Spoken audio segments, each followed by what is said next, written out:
और इस बीच खबर है कि कर्नाटक में इस बार कांग्रेस का डबल इंजन एक्शन में रहेगा। 10 जनपद से छनकर आती खबरें बता रही हैं कि कर्नाटक में कांग्रेस इस बार डबल सीएम देने वाली है। डीके शिवकुमार और सिद्धारमैया दोनों को इस फॉर्मूले पर राजी करने के लिए दिल्ली तलब किया गया है।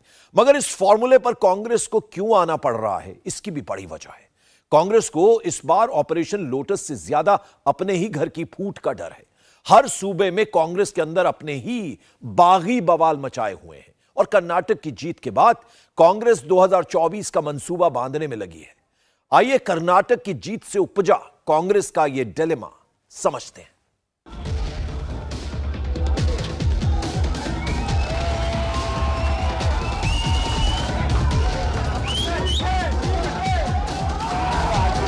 कांग्रेस की बम्पर जीत,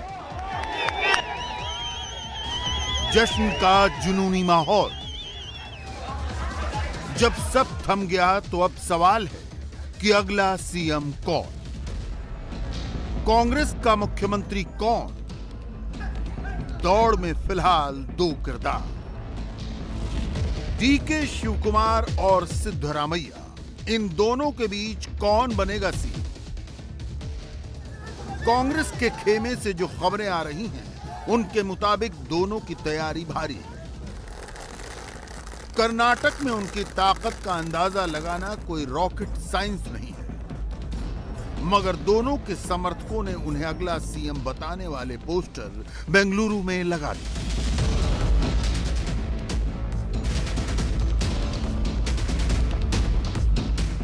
डीके शिवकुमार अगर कर्नाटक कांग्रेस के अध्यक्ष हैं तो सिद्धरामैया पूर्व सीएम रह चुके हैं। एक बार दोनों नेताओं की सियासी ताकत को तौल लीजिए।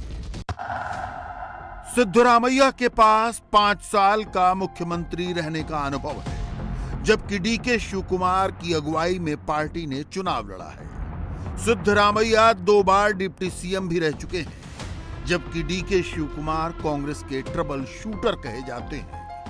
सिद्धरामैया की जनता पर जोरदार पकड़ है, जबकि डीके शिवकुमार की संगठन में मजबूत पकड़ है। इस बार सिद्धरामैया करीब 46,000 वोटों से जीते, जबकि डीके शिवकुमार 1,22,000 वोटों से जीते हैं। सिद्धरामैया कई बार पार्टी बदल चुके हैं, जबकि डीके शिवकुमार कट्टर कांग्रेसी माने जाते हैं। सिद्धरामैया कर्नाटक की तीसरी सबसे बड़ी कम्युनिटी कुरुबा से आते हैं, जबकि डीके शिवकुमार दूसरी सबसे बड़ी कम्युनिटी वो कालिगा से है।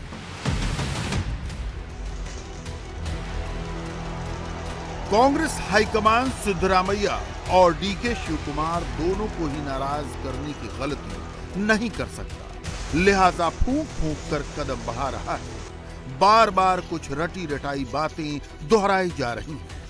पार्टी महासचिव जयराम रमेश का कहना है कि 3-4 दिन में फैसला हो जाए। 2024 का लोकसभा चुनाव है आगे, इसलिए कहा जा रहा है कि कांग्रेस तमाम चीजों को मद्देनजर रखते हुए अपना सीएम जो है राज्य का बनाएगी। इसको लेकर क्योंकि 2 चेहरे हमेशा रेस में रहते हैं, डीके शिवकुमार, सिद्धरामैया जी। इस पर कांग्रेस अध्यक्ष जी और हाईकमांड हैं जो उस पर विचार करेंगे। अगले 3-4 दिनों में ज़रूर कुछ ना कुछ निर्णय लिया जाएगा, और जो भी निर्णय लिया जाएगा सब लोग को साथ में लेकर ही लिया जाएगा। एक आम सहमति बनेगी, उस आम सहमति के आधार पर ही निर्णय लिए जाएंगे। वही कांग्रेस का तरीका है। कांग्रेस का रास्ता ही आम सहमति का रास्ता है। हम आम सहमति बनाते हैं, किसी एक व्यक्ति के जो वो निर्णय करता है उसके आधार पर हम नहीं चलते। एक आम सहमति बनाने की प्रयास होती है, और खरगे जी और अन्य नेता यहाँ के हमारे जो प्रभारी हैं रणदीप सुरजेवाला जी, सब उस पर लगे हुए हैं। लेकिन दोनों नेताओं के बीच जिस तरह की रेस है, दोनों के समर्थकों के बीच जैसी होड़ है, और आने वाले दिनों में कांग्रेस को जैसी सियासी जंग लड़नी है, माना जा रहा है कि पार्टी को दोनों नेताओं को संतुष्ट रखना है। उसमें यह माना जा रहा है कि पार्टी कोई चौंकाने वाला फैसला कर सकती है। मसलन सूत्रों से जो खबर मिल रही है उसके मुताबिक पहली बार कांग्रेस किसी राज्य में 2-2 सीएम का फार्मूला अख्तियार कर सकती है।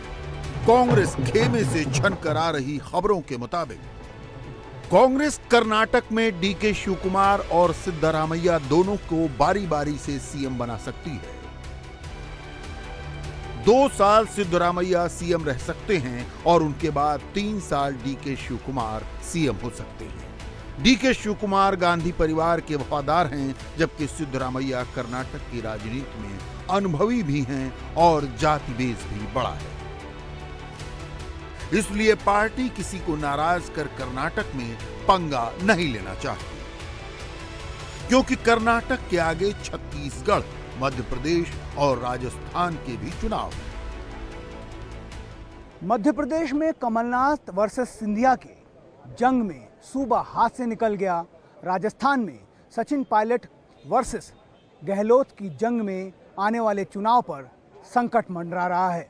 लिहाजा ऑपरेशन लोटस से बचने, पार्टी को एकजुट रखने और आने वाले चुनाव में जीत दर्ज करने के लिहाज से शायद ये 2 साल और 3 साल वाला फॉर्मूला निकाला गया है। इसमें कोई दो राय नहीं कि कर्नाटक में कांग्रेस की इतनी बड़ी जीत के सबसे बड़े जो कंट्रीब्यूटर हैं वो डीके शिव कुमार हैं। यही वजह है कि चुनाव में जीतने से पहले ही एक एक सीट की जानकारी लेकर उन्होंने इस बात की भविष्यवाणी कर दी थी कि कर्नाटक में कांग्रेस कम से कम 130 सीटें जीतने वाली है।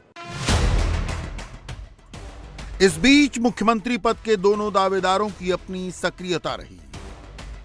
डीके शिव कुमार ने तुमकुर के नोन विनाकेरे में श्री कड़ा सिद्धेश्वर मठ का दौरा किया। उन्होंने करिबासव व वृषभ देशी केंद्रीय शेर का आशीर्वाद मांगा।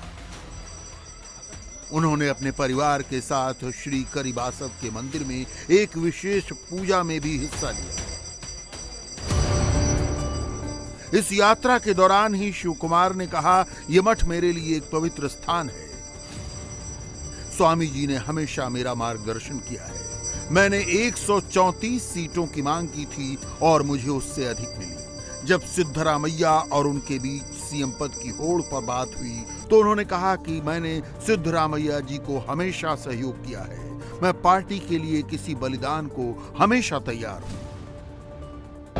ACC ಅಧ್ಯಕ್ಷರು ಬರೋದು, ಖರ್ಗೆ ಸಾಹೇಬರು ಪಾಪ ಅವರು ಬಂದರು, ಎಲ್ಲರೂ ಬಂದು ಎಲ್ಲ ಮಾಡಿ ನನಗೇನು ಶಕ್ತಿ ಕೊಡಬೇಕಲ್ಲ ತುಂಬಿದ್ದಾರೆ ಕಷ್ಟ ಕಾಲದಲ್ಲಿ.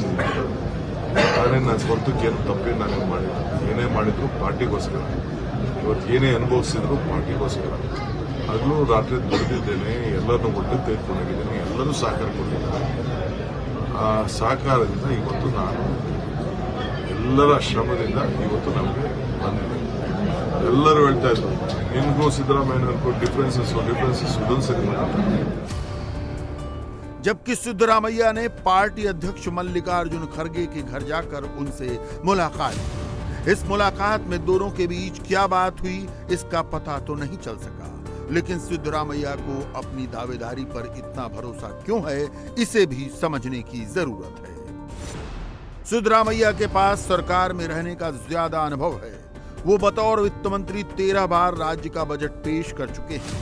इसके अलावा ट्रांसपोर्ट मंत्री, उच्च शिक्षा मंत्री जैसे अहम विभाग भी संभाल चुके हैं।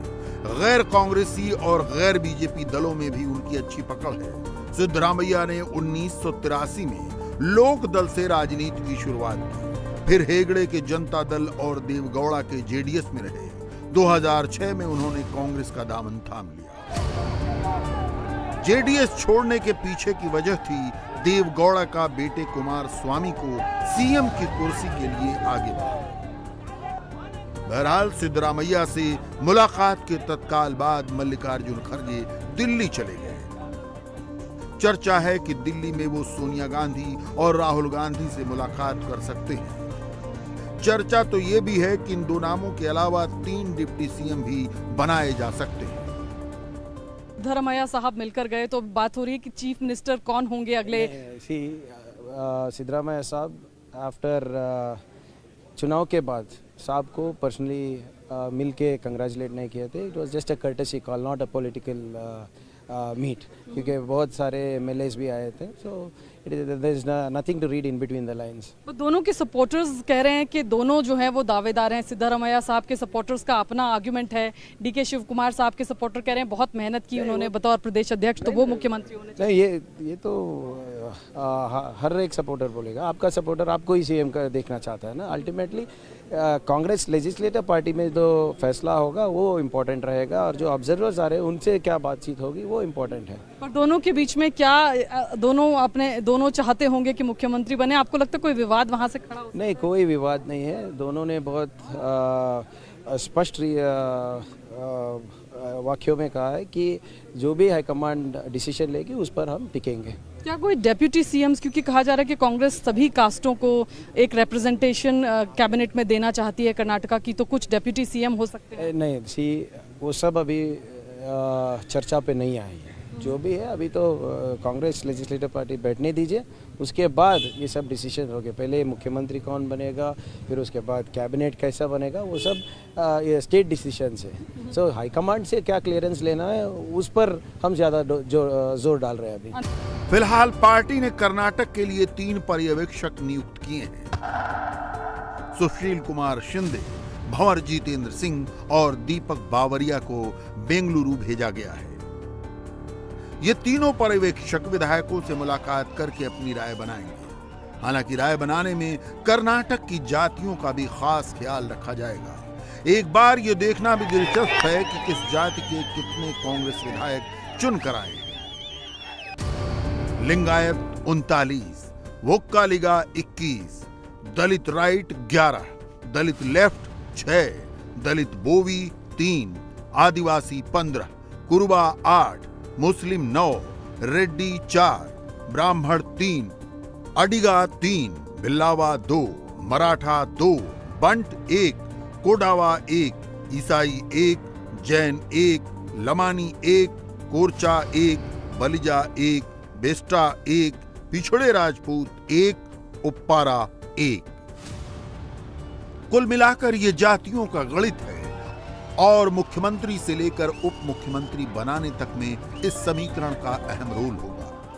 कांग्रेस की राजनीति में जातियों का ये मल्टी कलर टेक्सचर बनता ही है, क्योंकि उसके पास राजनीति को रंगने का बीजेपी जैसा कोई इकरंगा फार्मूला नहीं। इंडिया टीवी हर वक्त हर जगह डाउनलोड करने के लिए सर्च करें India TV news Google play store या ऐप स्टोर पर।